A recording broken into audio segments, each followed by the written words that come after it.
trasladarse miles y miles de colombianos y colombianas que venían de las regiones agrarias, sacudidas por la violencia, a una ciudad mercantil, a una ciudad mercantilizada que hoy en día no únicamente sirve como espacio de refugio, pero que también se está comenzando a convertir paulatinamente en un foco de expulsión ciudadana, de expulsión de los sectores pobres hacia las periferias o hacia los espacios aledaños, municipios vecinos, etcétera, etcétera. Bogotá ya es hoy, según CODES, la principal fuente de expulsión y de desplazamiento de personas en el país. No se trata solamente de que Bogotá no reciba desplazados del desplazamiento forzado del paramilitarismo y de la guerra en el interior del país, pero es que Bogotá se ha comenzado a convertir ella misma en fuente de desplazamientos de unas localidades a otras por efecto de los factores del paramilitarismo y del terror, y al mismo tiempo expulsora de ciudadanos y ciudadanas que salen fuera de la ciudad. Quiero recordar que este fenómeno no es un fenómeno nuevo, que Bogotá fue construida, en cierta manera reconstruida y en cierta forma refundada, y es una tesis que hemos sostenido desde el año pasado con motivo de los 60 años del 9 de abril, del Bogotazo, la terrible represión, tal vez uno de los genocidios más terribles que haya conocido el hemisferio occidental, por lo menos el continente americano desde la época de la conquista, y que se sucedió aquí mismo, en esta ciudad, con los habitantes de esta ciudad, a manos del Estado y particularmente de la fuerza militar del ejército, porque como sabemos una parte de la policía se insubordinó contra las órdenes de disparar contra los ciudadanos en ese momento. Pero sucesos semejantes han ocurrido recientemente. La experiencia de Medellín en el año 2002, en octubre de 2002, especialmente el fenómeno de la llamada Comuna 13, por la cual hay varios generales, entre ellos el propio actual comandante de las fuerzas militares, general Freddy Padilla de León, altamente condecorado por el gobierno nacional, pero señalado también por varias agencias internacionales en relación con eso. Demarcaron lo que aconteció en la famosa Operación Orión de la Comuna 13. ¿Qué fue la Operación Orión?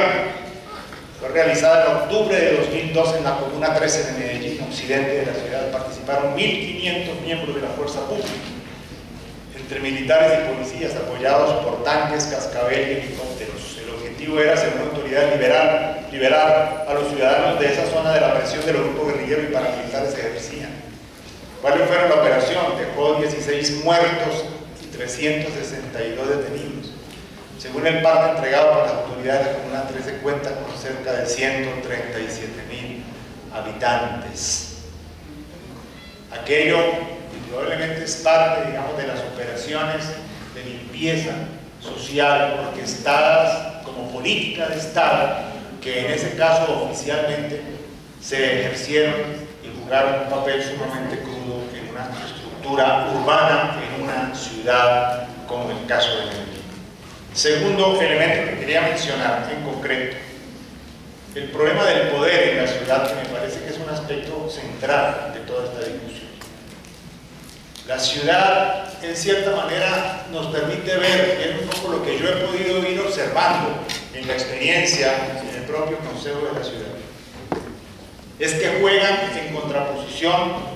digamos,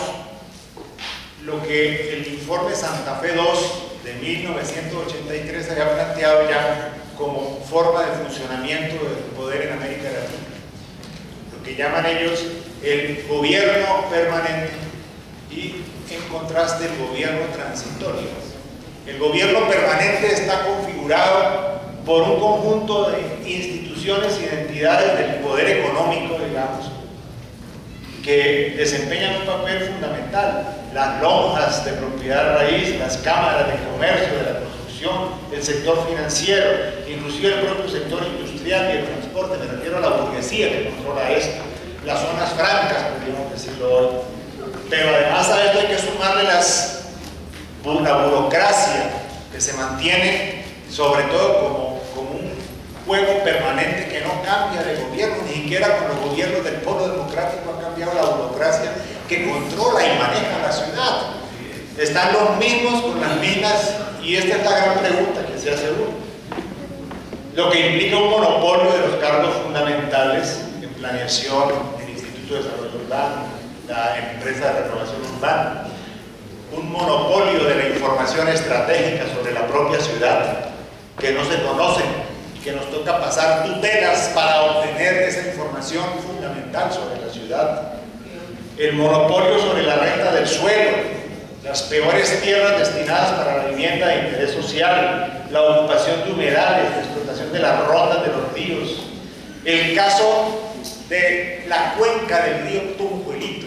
y la explotación feroz extractivista que realizan dos monopolios transnacionales, Holcim y Cemex, más la empresa de la Iglesia Católica, que yo respeto mucho, pero que de todas maneras no deja de ser una depredadora también de esa cuenca, la empresa San Antonio. Bogotá está marcada desde entonces por un dualismo entre el norte y el sur que se ha mantenido y que se reproduce permanentemente. Y además una ciudad que se